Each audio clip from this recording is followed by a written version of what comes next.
بسم الله الرحمن الرحيم والحمد لله رب العالمين ينصر عباده المؤمنين ويملي للظالمين المعتدين والصلاة والسلام على من بعثه الله رحمة للعالمين وعلى آله الطيبين الطاهرين وعلى من اتبعهم بإحسان إلى يوم الدين ثم أما بعد فنلتقي مرة أخرى مع درس جديد وهو الدرس السابع من شرح عمدة الفقه لابن قدامة المقدسي رحمه الله تعالى.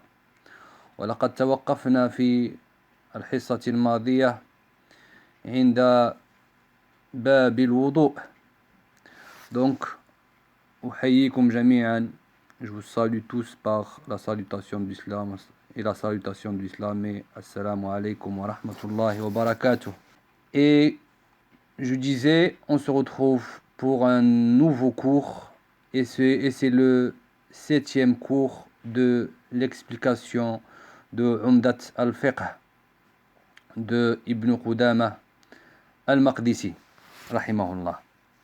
Et la semaine dernière, on s'était arrêté, on avait démarré le chapitre des ablutions et on s'était arrêté à la parole de Al-Mu'allif rahimahullah ta'ala.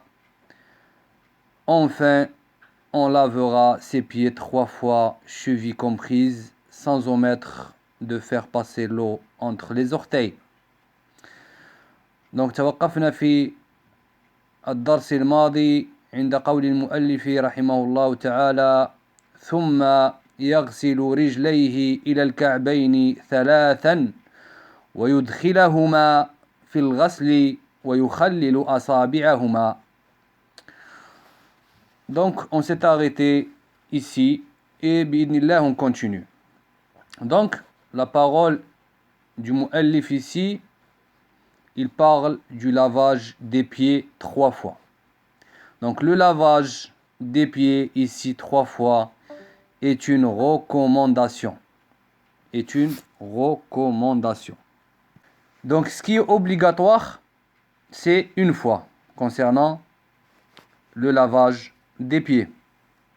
ثم قال المؤلف رحمه الله ويدخلهما في الغسل. Il les fait rentrer dans le lavage.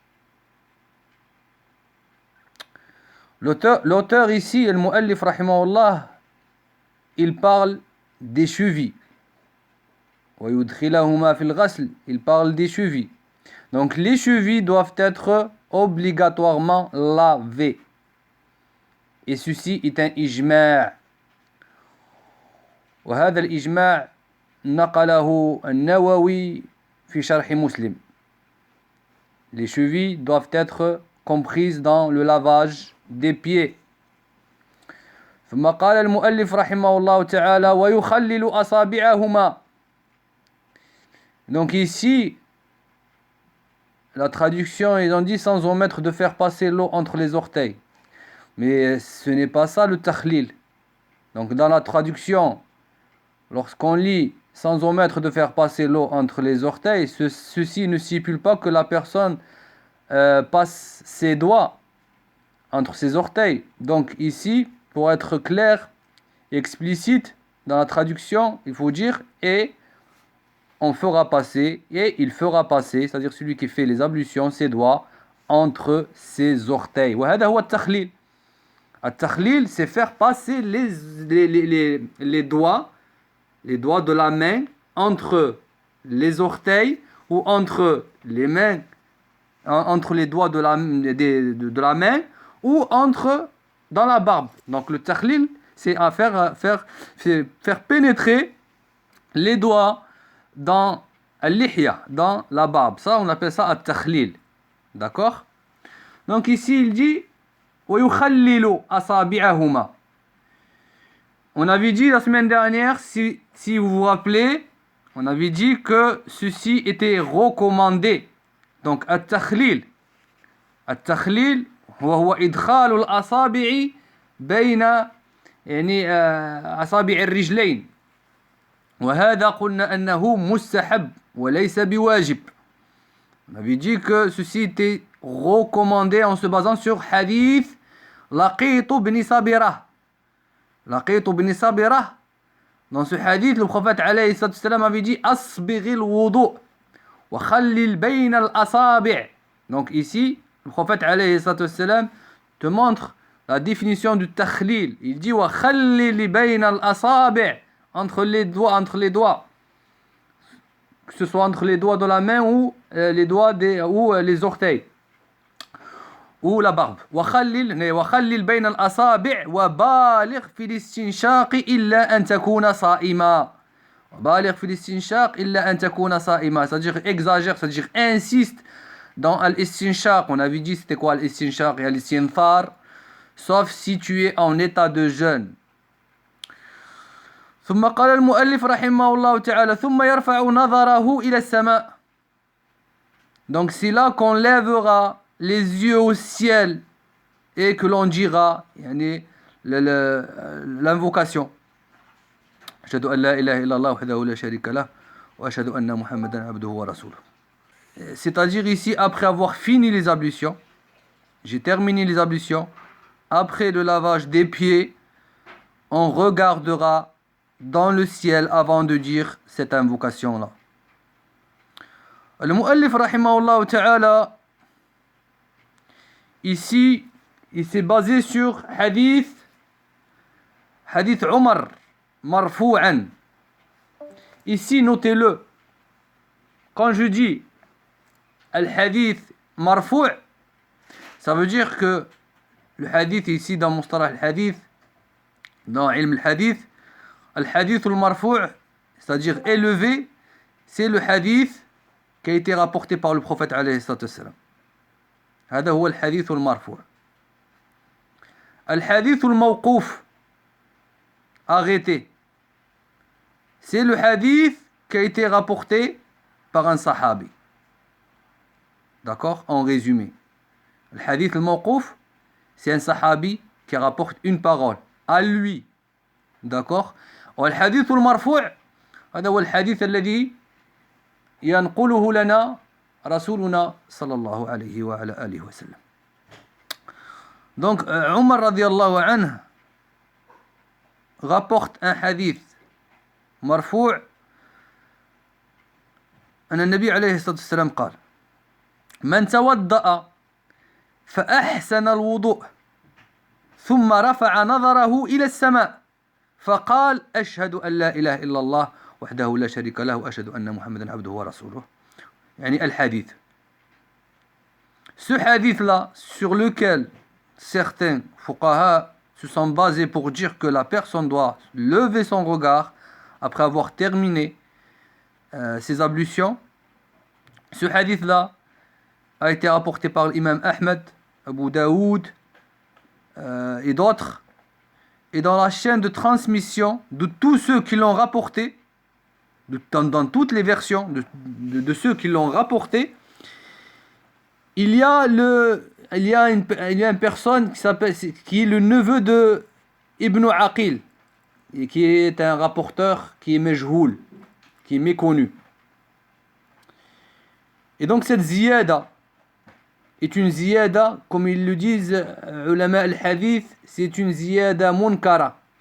C'est-à-dire cette ziyada qui est le fait de lever le regard dans le ciel.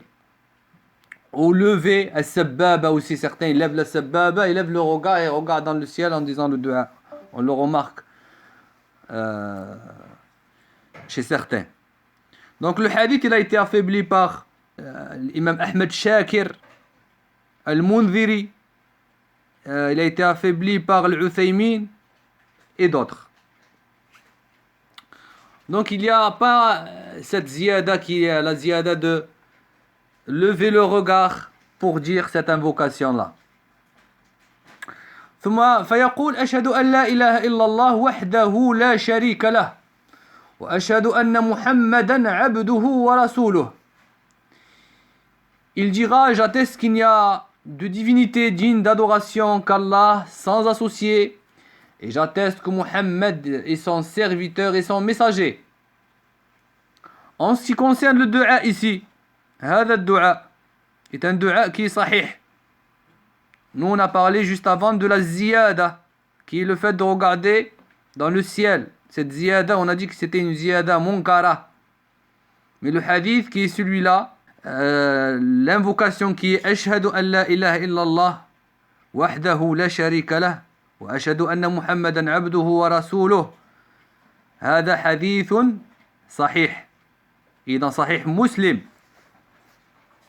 selon عقبة ابن عامر رضي الله عنه وأرضاه قال صلى الله عليه وسلم ما منكم من أحد يتوضأ فيبلغ أو فيصبغ donc الراوي شك أو فيصبغ الوضوء ثم يقول أشهد أن لا إله إلا الله وأشهد أن محمدا عبده ورسوله إلا فتحت له أبواب الجنة الثمانية يدخل من أيها شاء والحديث رواه مسلم. Donc ici dans ce hadith, le prophète alayhi salatu wassalam nous dit il n'y a aucun d'entre vous qui fait ses ablutions parfaitement. Puis dit j'atteste qu'il n'y a aucune divinité qui mérite d'être adorée sauf Allah seul, sans associé. Et j'atteste que Muhammad sallallahu alayhi wa sallam est son serviteur et son messager, sans que les 8 portes du paradis ne s'ouvrent pour lui et rentrent par celle qu'il désire. Et rentrent par celle qu'il désire. هذا الحديث رواه مسلم في صحيحه من حديث عقبة ابن عامر رضي الله عنه وأرضاه. ثم يقول المؤلف رحمه الله تعالى والواجب من ذلك, ce qui est obligatoire dans ce qui a été cité et l'intention. Donc ici, المؤلف رحمه الله تعالى بعدما وصف لنا كيفية الوضوء ينتقل إلى واجبات الوضوء. Donc après avoir fait la description des ablutions, المؤلف رحمه الله تعالى te montre ses obligations. Il te dit والواجب من ذلك, ce qui est obligatoire dans ce qui a été cité. Donc premièrement, il cite quoi? L'intention. النية أي الذي يجب من جميع ما تقدم ذكره في صفة الوضوء النية. Ce qui est obligatoire dans tout ce qui a été cité, c'est l'intention. Et l'intention, on en a parlé la semaine dernière. Et on a montré son importance. Ensuite, il dit le fait de laver chaque membre une fois chacun. وَالْغَسْلُ مَرَّةً مَرَّةً. Donc ce qui est obligatoire dans le lavage, c'est le fait de laver chaque organe une fois. Et celui qui fait plus d'une fois, c'est-à-dire 3 fois, ceci est une sunna. Donc ici on parle de quoi? On parle du lavage. On ne parle pas de l'essuyage. La semaine dernière, on avait montré qu'il y avait le lavage et l'essuyage. L'essuyage, c'est une fois. Celui qui fait plus d'une fois, il passe de l'essuyage au lavage. C'est plus de l'essuyage. Concernant la tête, les oreilles.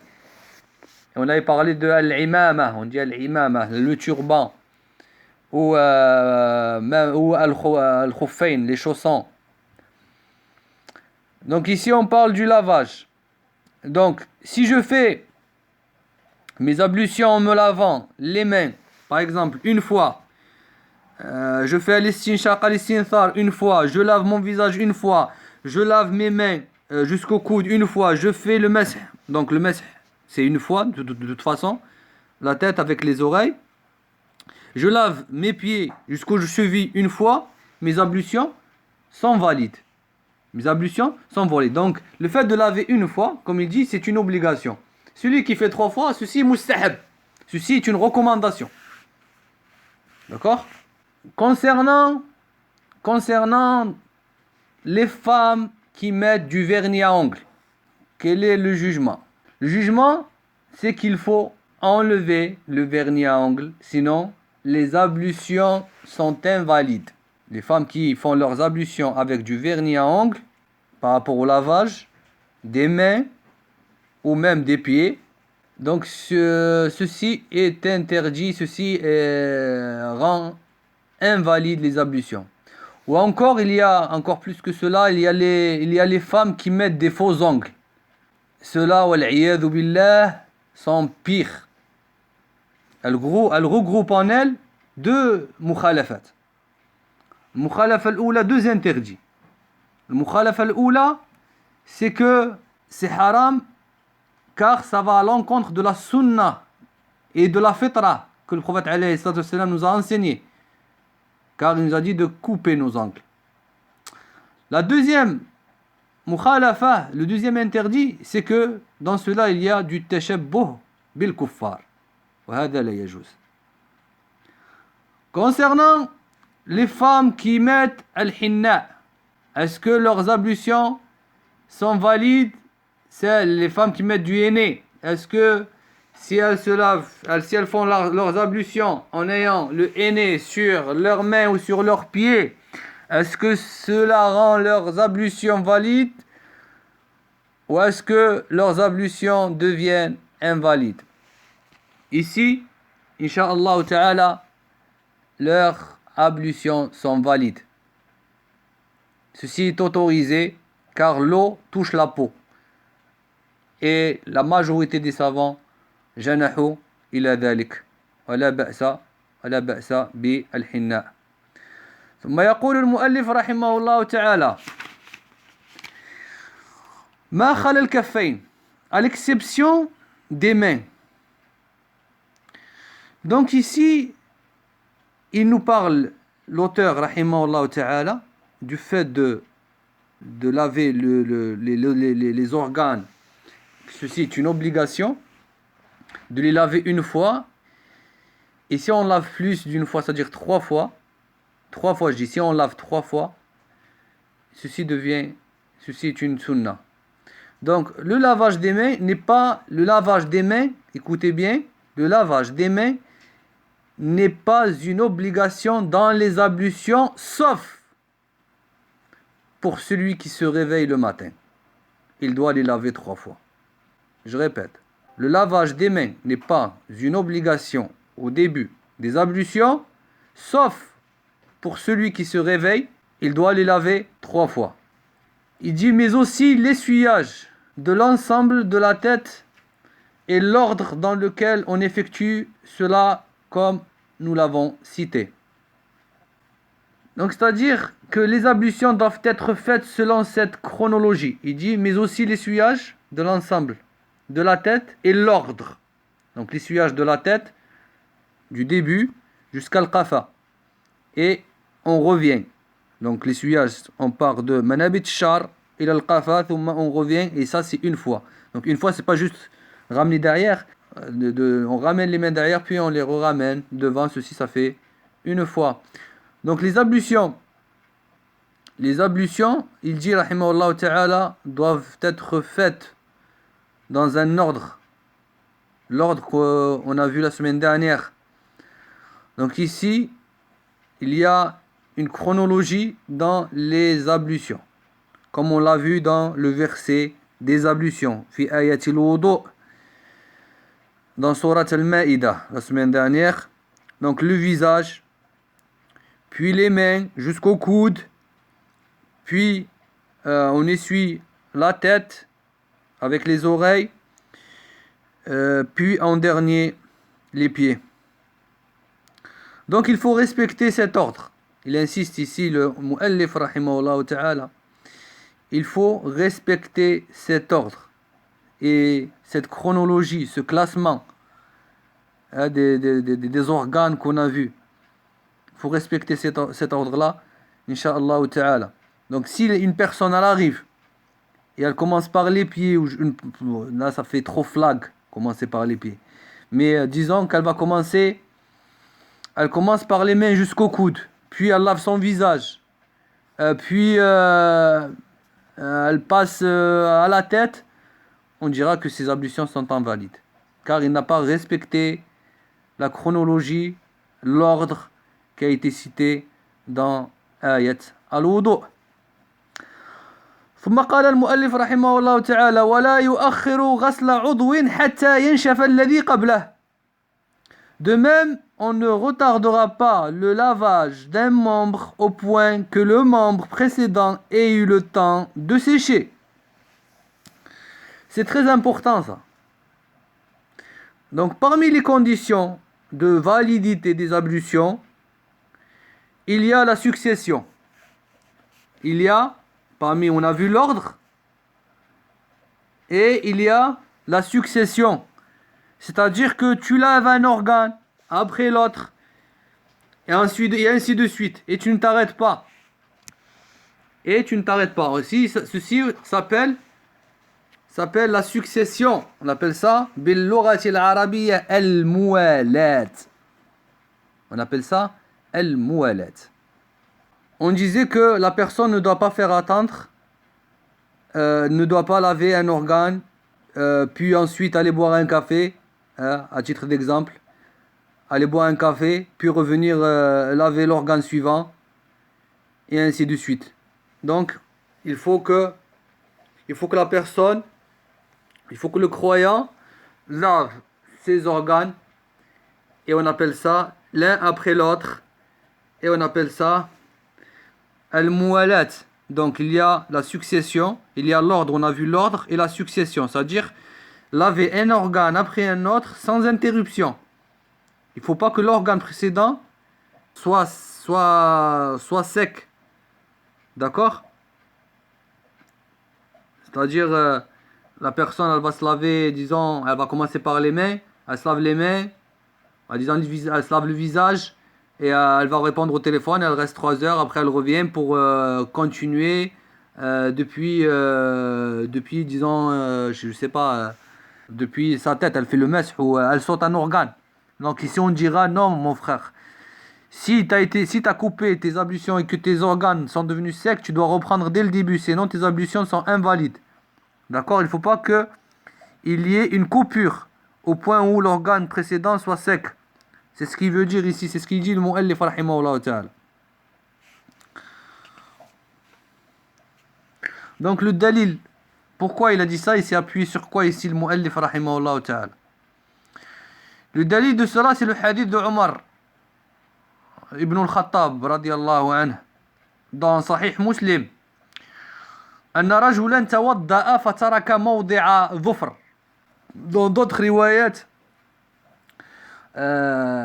يعني ترك موضع لمعة بقدر درهم. Il a laissé فأبصره النبي عليه الصلاة والسلام. Le prophète عليه الصلاة والسلام, il l'a vu. Il lui a dit quoi? فقال ارجع فأحسن وضوءك. Donc le prophète عليه الصلاة والسلام, le dalil ici, le mu'allif, il se base, on a dit qu'il se basait toujours sur des preuves et qu'il ne parlait pas avec hawa. Donc il se base ici sur le hadith de Omar radiallahu anhu dans Sahih Muslim. Le prophète alayhi sallam avait vu un homme qui avait sur ses pieds une surface qui faisait la taille d'un ongle ou la taille d'un dirham. Donc riwayat, il y a plusieurs versions, mais c'était une surface qui était petite, qui n'avait pas été touchée par l'eau. Le prophète alayhi sallam, qu'est-ce qu'il lui a dit? Il lui a dit retourne, repars et refais parfaitement tes ablutions. Refais parfaitement tes ablutions. Donc ici, si la succession, c'est-à-dire l'enchaînement d'organe après organe n'était pas une obligation, le prophète alayhi sallam n'aurait pas demandé à cet homme-là d'aller refaire ses ablutions dès le début. Il aurait dit à l'homme, tu vas et tu laves cette partie qui n'a pas été touchée par l'eau. Ou sinon, il lui aurait dit, tu relaves tes pieds, ton pied ou tes deux pieds. Mais ici, le prophète alayhi salatu wassalam, il lui a dit, irji' fa ahsin wudu'ak. Repars et refais parfaitement tes ablutions. C'est-à-dire la personne, elle doit refaire dès le début ses ablutions. Donc ici, le mu'allif, il a pris cette parole-là qui parle de la succession à partir de ce hadith de Omar radiyallahu anhu wa arda. Donc il lui a ordonné de refaire ses ablutions. قال المؤلف رحمه الله تعالى والمسنون التسمية. Donc ici, après avoir parlé des obligations, il passe aux recommandations. قال والمسنون والمسنون التسمية. Puis l'auteur ici رحمه الله تعالى, il dit ce qui fait partie de la sunna, التسمية, le fait de dire Bismillah, donc mentionner le nom d'Allah subhanahu wa ta'ala. Puis l'auteur il cite ici les choses recommandées, il y a le mustahabbat et on a at-tasmiyah. Donc at-tasmiyah c'est une recommandation dans l'une des versions du madhab hanbali, et c'est l'avis du jumhur. Et c'est l'avis du jumhur. L'autre avis dans le madhab dit que c'est une obligation. وغسل الكفين وغسل الكفين, se laver les mains. Puis parmi les recommandations, il y a le mustahabbat dans les ablutions, il y a le lavage des mains au début du wudu 3 fois. Quant au fait de les laver jusqu'au coude, ceci est une obligation. Donc on ne parle pas du départ, mais le fait de les laver jusqu'au coude, c'est une obligation. Mais le fait de les laver, au début, c'est une recommandation, sauf celui qui se lève, le matin du réveil, quand il se réveille. C'est une obligation de les laver. Car on avait vu le hadith, فإنه لا يدري أين باتت يده. On avait déjà rapporté ce hadith-là dans d'autres cours. Ensuite il dit والمبالغة في المضمضة والاستنشاق إلا أن يكون صائما. المبالغة في المضمضة والاستنشاق إلا أن يكون صائما، أي من المستحبات المبالغة في المضمضة والاستنشاق إلا أن يكون صائما. فإذا كان المرء صائما فلا ينبغي أن يبالغ فيهما لكي لا ينزل الماء إلى الجوف أو إلى المعدة. Donc ici le fait d'exagérer, d'insister sur le rinçage de la bouche et du nez, à moins que l'on ne jeûne, à moins que la personne ne soit en état de jeûne. Donc ici cela veut dire que si la personne est en état de jeûne, ceci n'est pas une recommandation. Ceci n'est plus une recommandation. La personne ne doit pas exagérer, ne doit pas insister plutôt dans le fait de faire al-istinshaq et al-istinthar. Donc parmi les recommandations, il y a le fait d'insister dans al-istinshaq et al-istinthar, sauf si le croyant est en état de jeûne. Pourquoi? Par crainte. Pourquoi il dit cela? Par crainte que l'eau descende dans la bouche. C'est-à-dire, quand il fait l'istinshaq, depuis sa bouche, soit l'eau, elle risque de descendre dans l'estomac, ou même quand il fait al-madmada, donc al-madmada ou al-istinshaq. Et cela peut annuler son jeûne. C'est pour ça qu'il dit cela, l'auteur, ici. Puis il dit, rahimahullah, wa takhlilu lihya wal asabi'. Vous remarquerez encore une fois ici, takhlilu lihya, c'est-à-dire faire pénétrer l'eau avec les doigts dans la barbe ou entre al-asabi'. Ici en arabe, contrairement au français, quand on parle de al-asabi', on n'a pas on fait pas la distinction entre en français, lorsqu'on parle de doigts, c'est les doigts de la main, et lorsqu'on parle d'orteils, c'est les orteils des pieds.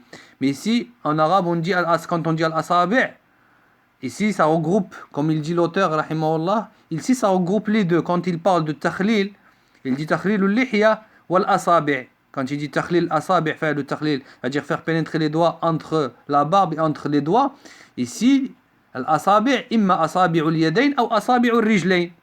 Donc c'est soit les doigts de la main, soit les orteils des pieds. D'accord? Ici, ils ont traduit faire pénétrer l'eau à travers la barbe et faire passer l'eau entre les doigts. Ici, il faut rajouter entre les doigts de la main et les doigts des pieds. Ala kulli hal. Par rapport à takhlil de la barbe, on a dit si elle est épaisse. D'accord? Si elle est épaisse. Donc ici, parmi les recommandations que le mu'allif cite, il y a le fait de passer entre les doigts de la main et les orteils des pieds et la barbe. Faire passer les doigts si la barbe elle est épaisse. Wa mashul udhunayn, et l'essuyage des oreilles. Les gens de science ont divergé, écoutez bien. Les gens de science ont divergé sur l'essuyage des oreilles entre l'obligation et la recommandation. Cela va vous sembler bizarre. Le jumhur disent que c'est une recommandation. C'est une recommandation. Le jumhur disent que c'est une recommandation. Et c'est l'avis des ahnaf. Et c'est le mashhour chez les malikites. Et c'est aussi l'avis des shafi'ites. L'essuyage des oreilles. Il y a une autre version, il y a un autre avis qui dit que ceci est une obligation. Donc ceci est rapporté par Ibn Muflih dans Al-Furu'. Et Al-Buhuti aussi dans Kashaf al-Qina'. Il rapporte que ceci est une obligation d'essuyer les oreilles. Et c'est l'avis de certains malikites, et comme je dis, c'est l'avis d'Ishaq ibn Rahawayh et d'Ibn Baz parmi les mu'asirin. C'est l'avis d'Ibn Baz et d'Al-Uthaymin. القول بالوجوب في المذهب الحنبلي هو المشهور. القول بالوجوب في المذهب الحنبلي هو المشهور. Donc le mashhour dans le madhab hanbali, c'est que les oreilles, le fait de les essuyer, c'est une obligation.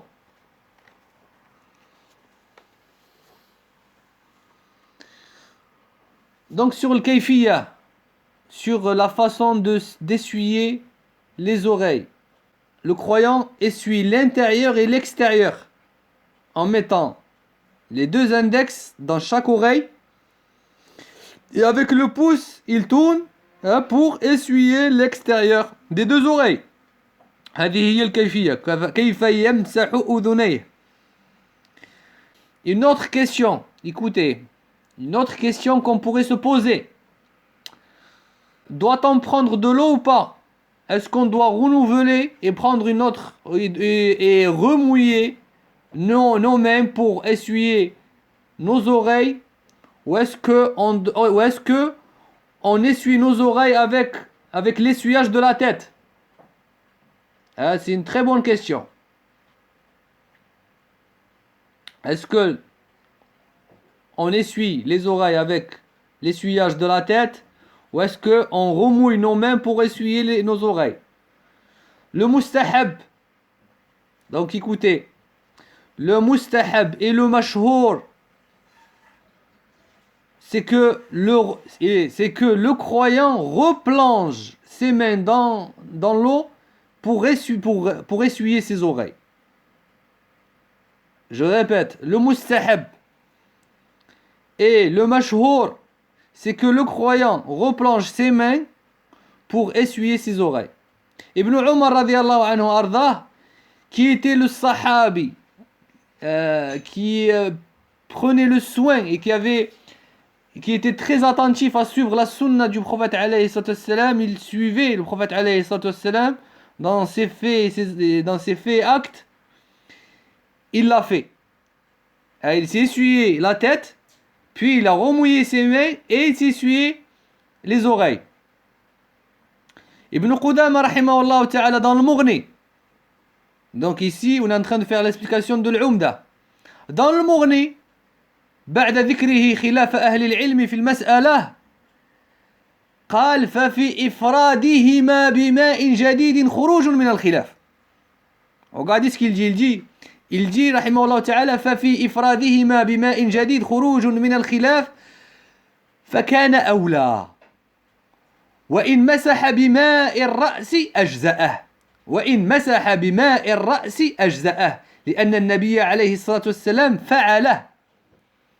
Donc pour traduire les paroles d'Ibn Qudama dans le Mughni, il dit rahimahullah, il y a dans le fait de prendre une nouvelle eau pour, en parlant ici de l'oreille, pour s'essuyer l'oreille, il y a une sortie de la divergence. En faisant ça, on sort de la divergence qu'il y a entre les savants.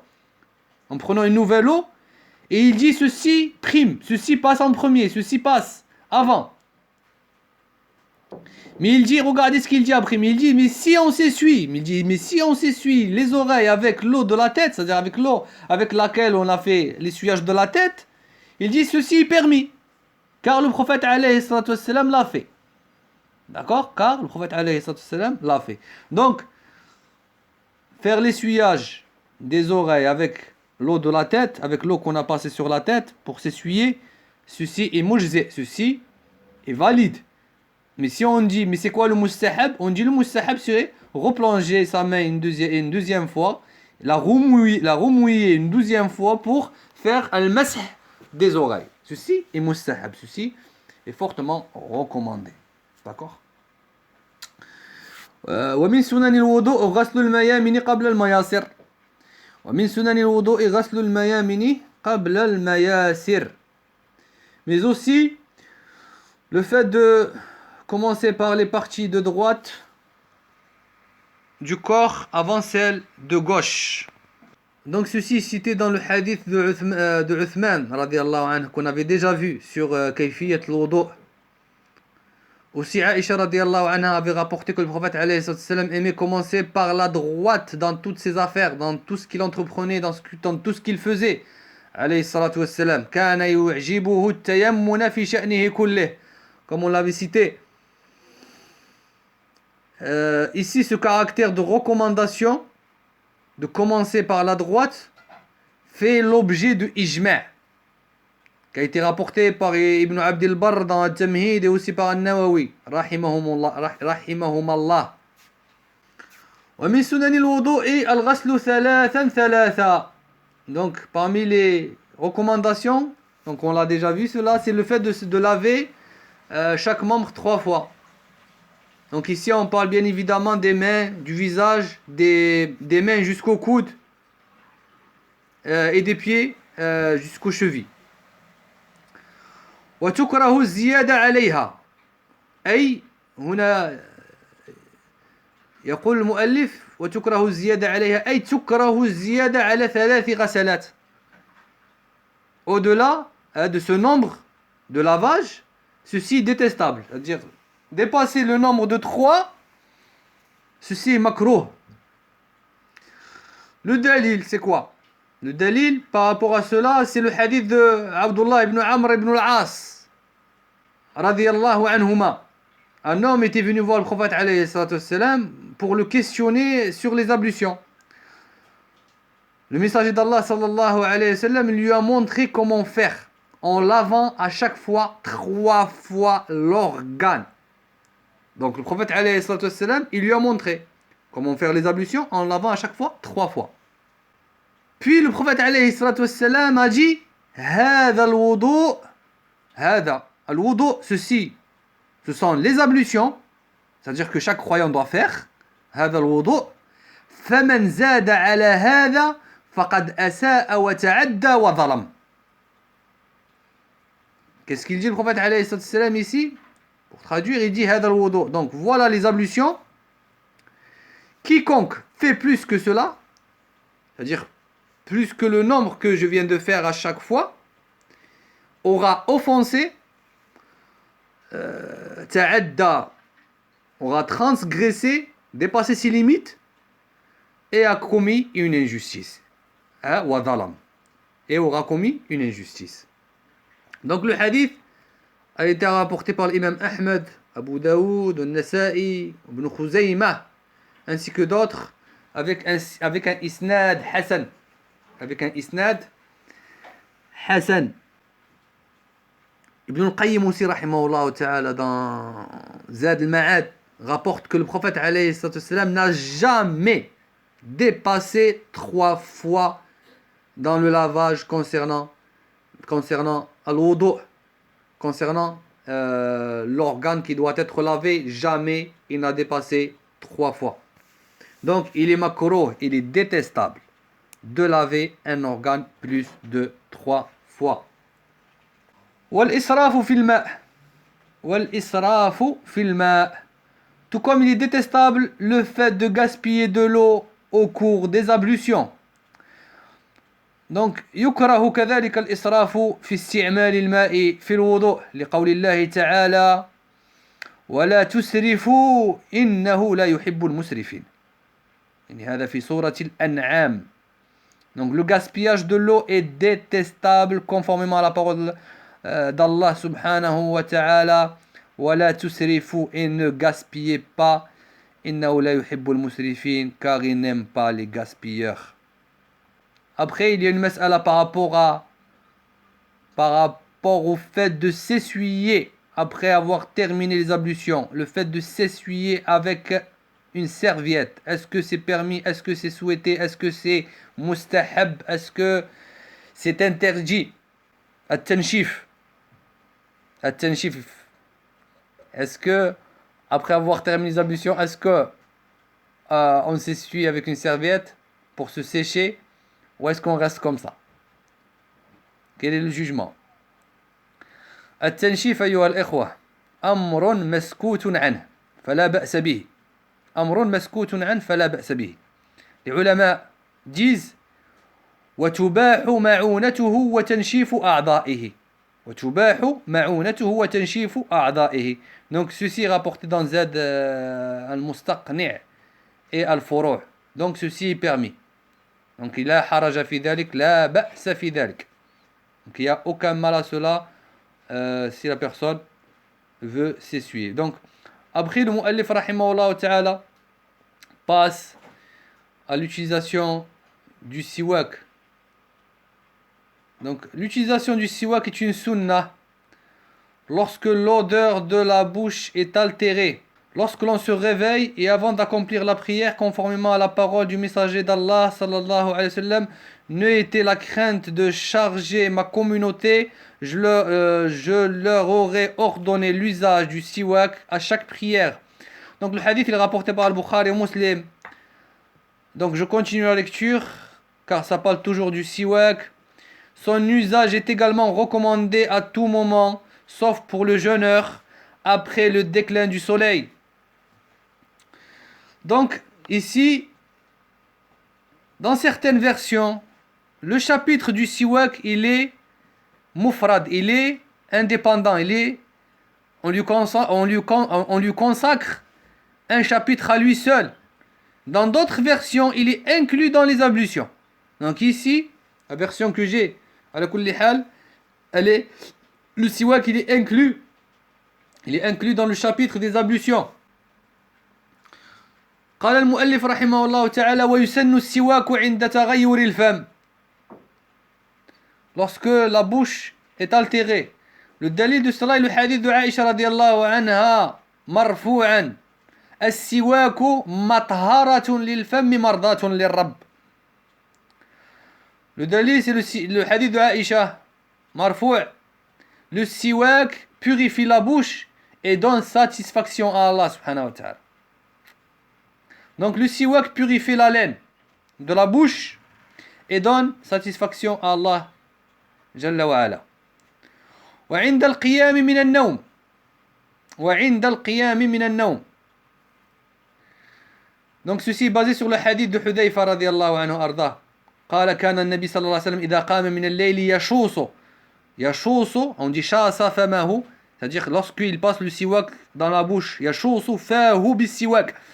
حذيفة disait كان النبي عليه الصلاة والسلام إذا قام من الليل. حديث أخرجه البخاري ومسلم. Il dit lorsque le prophète alayhi sallam se réveillait pour faire qiyam al-layl, il se frottait les dents avec le siwak, c'est-à-dire avant de commencer la salat, faire le qiyam. Aussi le prophète alayhi sallam avant de rentrer chez lui, qu'est-ce qu'il faisait? Il se frottait les dents avec le siwak, comme elle le rapporte à Aïcha radiallahu anha dans Sahih Muslim.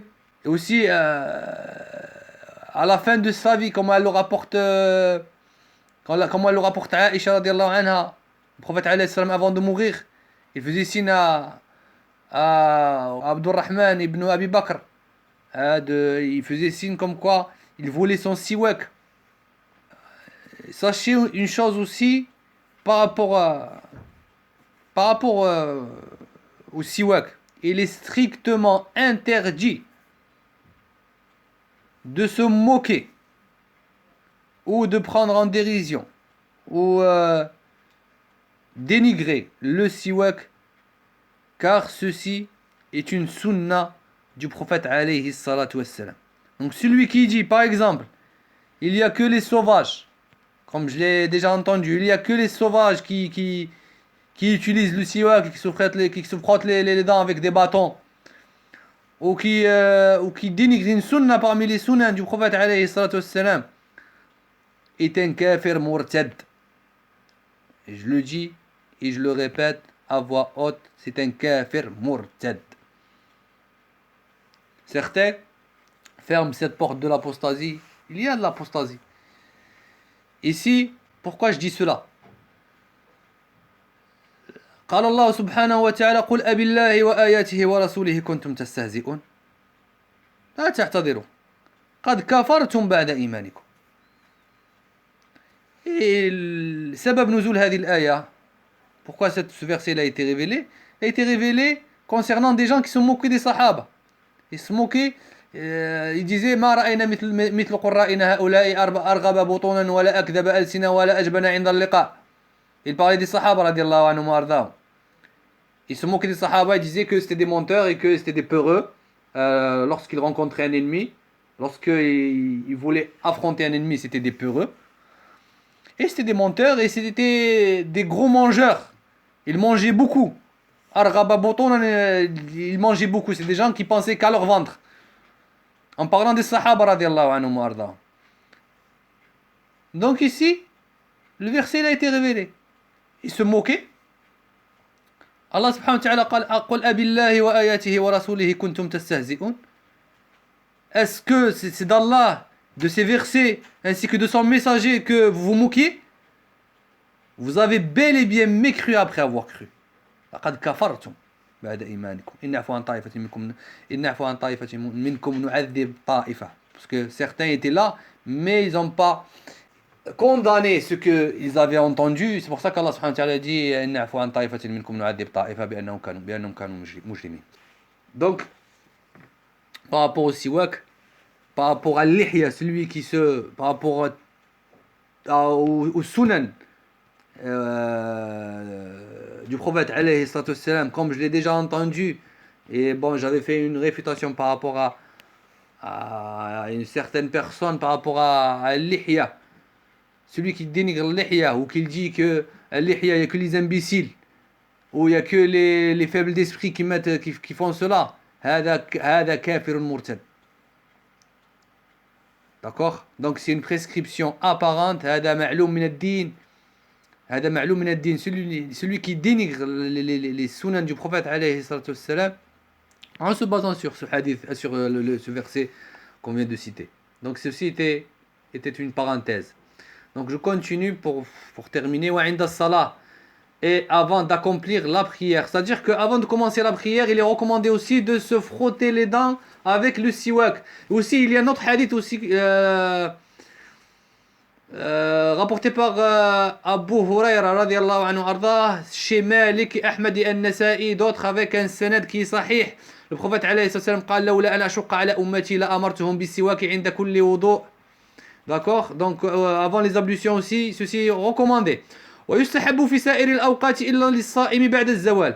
Donc son usage est recommandé à tout moment, sauf pour le jeûneur après le déclin du soleil.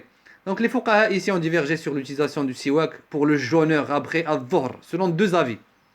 Donc le premier, ils disent qu'il est détestable d'utiliser le siwak, يعني يقولون أنه مكروه, car il enlève la mauvaise haleine qui est aimé pour Allah subhanahu wa ta'ala. Donc ceci est le premier concernant le jeûneur. Ceci est le premier avis. لقول النبي عليه الصلاة والسلام خلوف فم الصائم أطيب عند الله من ريح المسك. En se basant sur le khoulouf, c'est l'odeur qui remonte de l'estomac lorsqu'il est vide, lorsque la personne elle est en état de jeûne. Al-Hanabila, ils disent que c'est détestable, car le siwak enlève cette odeur qui est dans la bouche et qui est aimé pour Allah subhanahu wa ta'ala. Le deuxième avis, ils disent qu'il est recommandé sans restriction. Le siwak est recommandé sans restriction, même pour le jeûneur. Et donc ceci est l'avis de Abu Hanifa, l'imam Malik, c'est l'avis de Cheikh Islam Taymiyyah rahimahullah ta'ala, et c'est l'une des versions chez Al-Hanabila. C'est l'une des versions chez Al-Hanabila, et c'est l'avis du Jumhur. Ils se sont appuyés sur des hadiths qui sont générales, absolus. Et ils ont dit que le siwak n'enlevait pas al-khoulouf, c'est-à-dire cette odeur, car cette odeur remontait de l'estomac. On aura terminé pour ce soir. On aura terminé pour ce soir 55 minutes. Donc, alhamdulillah. On continuera la semaine prochaine, Inch'Allah ta'ala, en attaquant le chapitre Babul Mashi al Khuffayn. On attaquera la semaine prochaine, Inch'Allah, le chapitre de l'essuyage des chaussons. Donc, avant de terminer, il y a un frère qui nous a envoyé un message et qui assiste d'habitude à nos cours tous les vendredis et qui n'a pas pu être là ce soir. Il a eu une petite fille et il nous demande des du'a. فنسأل الله سبحانه وتعالى أن يبارك فيها في هذه البنية وأن يجعلها قرة عين له ولأمها وأن ينبتها نباتا حسنا. نقول له كما كان يقول السلف: بارك الله لك في الموهوب أو الموهوبة، وشكرت الواهب وبلغ أشده ورزقت بره.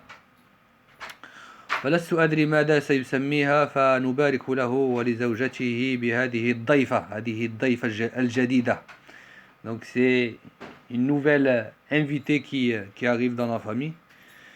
نسأل الله سبحانه وتعالى أن يجعلها من القانتات الصالحات العالمات المتعلمات وأن ينفع بها هذه الأمة، إنه ولي ذلك والقادر عليه. وإلى لقاء آخر إن شاء الله تعالى. سبحانك اللهم وبحمدك، نشهد أن لا إله إلا أنت، نستغفرك ونتوب إليك. بارك الله فيكم وجزاكم الله خيرا.